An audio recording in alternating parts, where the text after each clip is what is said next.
What's up, guys? It is Joe from Justjoekingcomics, and here is my review of Captain America: Brave New World. Spoiler alert! I'm here too, guys! Oh boy. Yay! I watched the movie too, and now you get to have that outsider point of view. You know, the one who doesn't really read comic books. All right, we'll find out what we have to say right after this.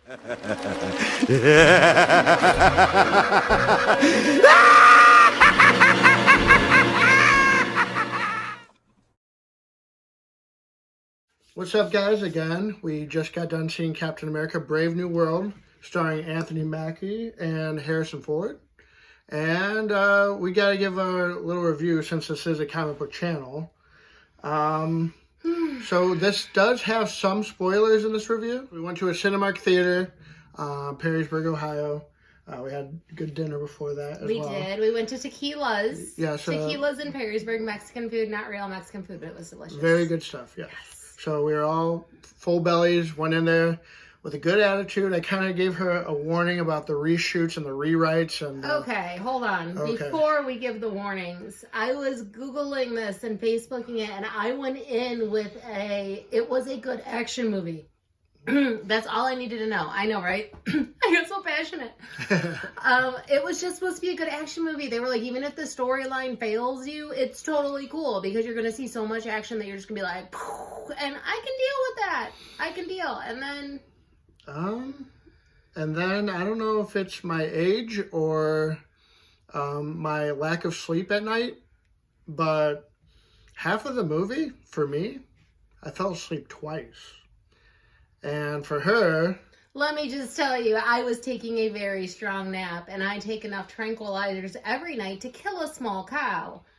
And I dozed off. I was just out, and then he had the audacity to snore and wake me up. What in the... Yeah. The movie was definitely problematic in parts. I don't want to give away too much on my end. I will say you could tell that there were reshoots. There were actually some voiceover moments I kind of caught wind of where they're like talking to each other and it kind of flips back and forth between the conversation. And the one person's mouth would not be moving at all, but the words were coming out. I slept through that. Yeah. I didn't know a lot of green screen that I didn't feel was necessary. My biggest beef is I really want to see the cherry blossoms bloom at Washington, D.C. There's like a 2-week time where they bloom like crazy and they're beautiful and it's one of like God's given gifts. I really want to see that. They took a couple of years filming this movie and it looked like everything was green screen behind it. Yeah. Why would Disney not set up a filming crew for those 2 weeks that the cherry blossoms bloom and record Harrison Ford in front of them? Right. Like legit have it happen because it's going to pay you more for all the editing and everything, and it happens every year. I really wonder if like the Red Hulk was even supposed to be like one of the main storylines, or if they were so worried about the movie that they kind of rewrote the whole movie and put him in it. Because, they, like you said, they had 3 years to film. They could have done a lot of practical effects in that time.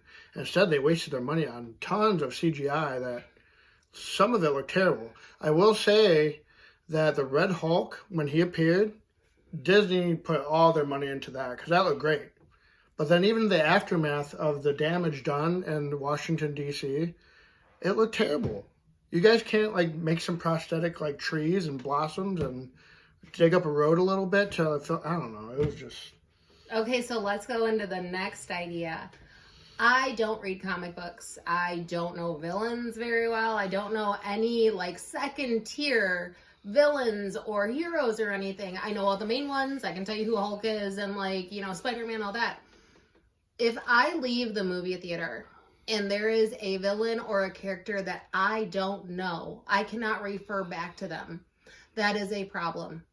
He knew who some of the characters were, and when we left, there was a woman in it, and I don't know what character she played. She just played Secret Service, but maybe she has a comic book character related. Yeah, I have no clue. The problem is that he reads the books, and he should know right away. I thought it was a Scarlett Johansson knockoff, but Like a Black Widow? Yeah, like a Black Widow second tier. We know all the Disney scenarios are going on with her, so maybe they found her replacement.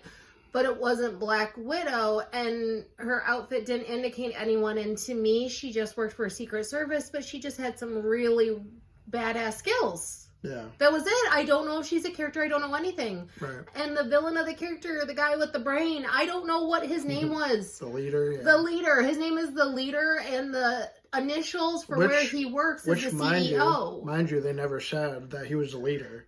Like, they never said that name. No, they just said that where they were heading stands for CEO. So I got that he's a big boy somewhere, but I still couldn't tell you who he is. Right. And that's the problem. I'm not a comic book character. I actually have a problem with the leader. His prosthetics look fine, but why did he have like a blur to him? It was filmed so weird. I don't know if the green screen was like. And his merging contacts over. reflected funny. They didn't reflect it correctly. Those were okay. And I felt like a lot of the scenes, like even just Anthony Mackie talking like this, I felt looked really blurry at times and grainy. I don't know if it was just because everything was green screen in the background. It just looked so off. And then even some of the dialogue between anybody in the film, it just seemed like very CW, if that makes sense. It wasn't high-end acting. Like, I don't think people really talk like that to each other all the time. It was weird. I will say, okay, let's talk about some things we do like. Okay. Because we're like really burying this movie right now. I told you it was not a good movie. I loved Harrison Ford almost throughout the whole movie. There was some slow parts and all that and a little build. But the way he reacted and the way he held down his anger with everything going on, even before he turned into Red Hulk, I thought he did a wonderful job. And I think he stole the whole movie, honestly. He carried it. Yeah. He carried it. That's what I keep on saying, though, is he plays such a good president. Yeah. Like, he always plays a good high-figure character. And I know that he was Indiana Jones and everything, but even then, he was, like, taking the lead. And on this one, he took the lead, too. Yeah. Like, and that was completely a correct cast. Yeah, I think Disney really kind of saved themselves from a complete disaster of a movie, but... Barely. Barely. Okay, can we talk for a second, though, when Harrison Ford unred Hulked, how, like, caught off guard I was on how old of an actor he is? I wasn't prepared for how much he's aged, like, as an actor, because I love Harrison Ford. Oh, yeah. But seeing him, like, unred Hulk, you can see, like, his rib cage and stuff, and that almost hurt my heart a little bit. Yeah, he looked pretty worn at the end. Wow. Yeah, he's gotten old. He's an old man now. But he totally carried it. Right, yeah, but he did a wonderful job. I think he honestly stole the movie. As a non-comic book person, I have really big beef that they're trying to play Falcon as Captain America. The entire time, I was like, this isn't Captain America. This isn't Captain America. And they kept on making references in the movie. You aren't going to ever live up to Steve Rogers. Like, you're never going to be Captain America. Then why is he playing Captain America? You're literally recasting him being Falcon, which he already had his character there. And now he's not going to be Captain America. And that was a really big problem for me, too. Yeah. As a non-comic book reader, he said that, like, Cap passes to another person, like, everything, but... And it actually went to Winter Soldier first, and then it went to... But it's Falcon. And then it went back to Steve Rogers. He's already Falcon. I already love him as Falcon. Right. Like, I already love Steve Rogers as Captain America. You can't... And I don't think anybody ever asked for a Sam Wilson lead movie. You know what I mean?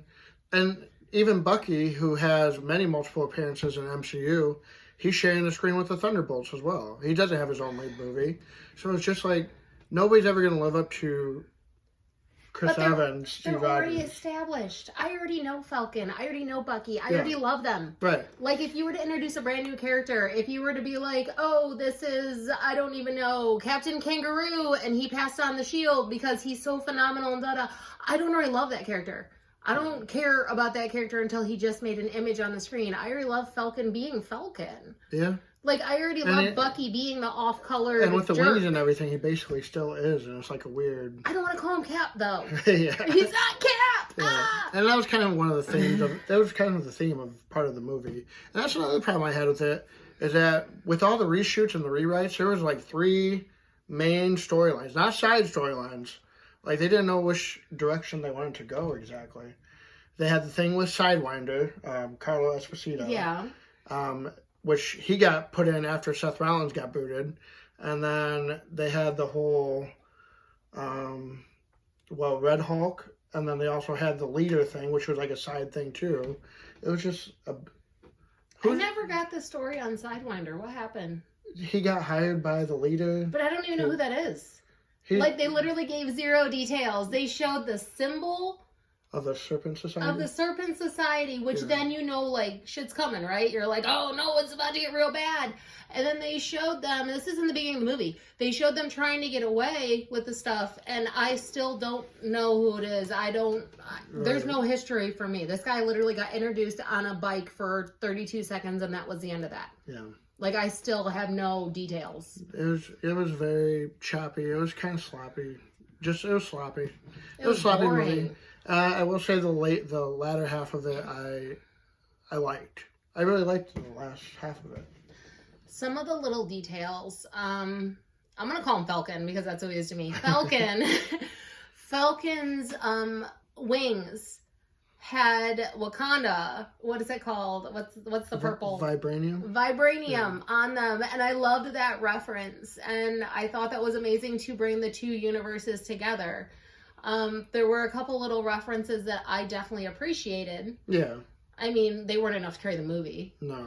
And that was the problem. So, in the movie, we have Falcon, and who's the other guy below him? He's the new Falcon. Oh, yeah, Joaquin. Joaquin. Yeah. Okay, so we have got Cap, Falcon, yeah, whatever.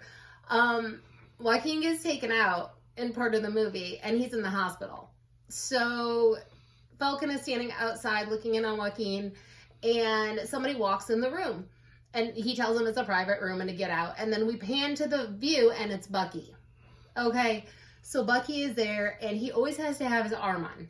And they even acknowledge that he's going to a political thing that's happening. He's got to do some kind of speech or something. They make it short because Disney could only afford 32 seconds. And then he says he's got to catch a flight.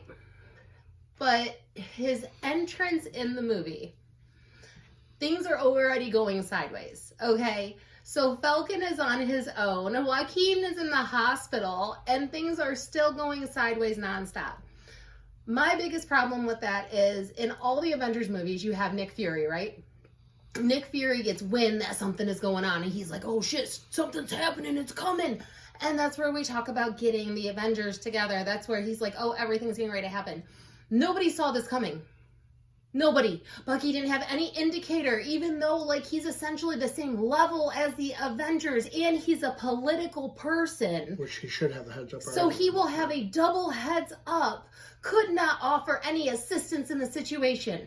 Knowing that Falcon's little assistant, Joaquin, is out of commission because dude is, like, in ICU. Oh my god, he might die. What are we gonna do? Falcon's just off on his own. There's no SOS. There's no, like, text message. Like, there's nobody giving a heads up here. You gotta be kidding me. Like, the president already has rumors. Japan's already gone to war with the U.S. And now, like, he's just like, peace out, guys. I'll see you later. You would think throughout all that, Sam didn't be like, hey, can I use your help on this real quick? Like, even a week prior, like, can you be in the area? Dude, he landed in Washington. Yeah, just in case. Yes, they acknowledge that Joaquin is at the facility, the Reed facility, which is the medical facility for the government. Like, it's the military facility. Yeah. So Bucky stopped there. And, like, all this stuff is going sideways, and he's just like, I gotta go talk in front of my people. My next election's coming up. Like, dude, at the least. Okay, so Bucky, just take Bucky off the shelf altogether. Not even a character. Disney has Thunderbolts coming out. Why would you not push Bucky to get people to love him more? Like, he shows up and he's like, let's work together. We can do this. Yes! Because that would push ticket sales for Thunderbolts. Yeah. I'm so confused. Yeah, it could have been like free advertising almost. All right, let's get to the end of it. What's All right, so I know I beat it up quite a bit. She beat it up quite a bit. I didn't like it. But the thing is the parts I liked, I really liked. And I did nerd out a couple times. Yeah. You see me sit up in my seat, that means I'm like all in, okay? After his 2 naps. Yeah. He was re-energized. You're not lying. So I'm going to say a 6 out of 10. Like I said, the last half of the movie with Harrison Ford turning it, I loved all of that. I loved it. I did. I liked it a lot. So, but everything else, 6 out of 10 for me. Go ahead. I feel like he is so generous. I am. Not as a lover, just as a movie creditor. Oh. Anyways, I am not going to be as generous. In the real world, it is expensive to go to movies. It is expensive to get snacks. It is expensive to do all of that. I feel like Disney did not put in the effort, and I still left with so many questions afterwards, and it was not entertaining enough for me to definitely carry the storyline. I should never doze off during a intense movie. Never. High action, high fighting, never. I gave it a 3 out of 10. I feel like it's a waste of money, and I don't even know if I would have taken the time to watch it on Disney Plus had I known that it was this bad. That was it? That was it. Other than that, don't go to the theater. All right, I'm going to do show and tell time. Okay, you show and tell. I think this is pretty cool, man. Okay. It is a Captain America bucket, a tin bucket. Nothing too crazy. Yes, it's awesome, but then you get the shield on top. You get the shield on top. That's supposed to be there, by the way. And then, check this out. Uh-oh. You just pick it up. Did I break it? No, you're good. Oh, I can take it off. Yeah, just pick it up. It's got hooks on it to go right on the bucket. So this is actually a drink holder. You put your straw in, which is really cool. But, watch this. Get ready. What?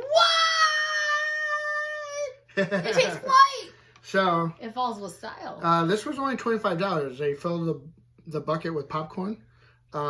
They give you a large drink with it, and I was like, I think they're selling on eBay for like $50, but I don't know. I kind of dig it. So can we talk about the more important part though? What's that? Now you can dispense your own amount of butter on your popcorn. Oh, you know that like fake stuff that like is probably gonna make all of my arteries just like whoop with cholesterol. You get to decide how much you get. Yeah. That is phenomenal. Yeah. One more time. Ready? Wow! Are they supposed to come out at the same time or not? I don't know. I gotta hit it harder. Ready? Okay. Yeah, I guess.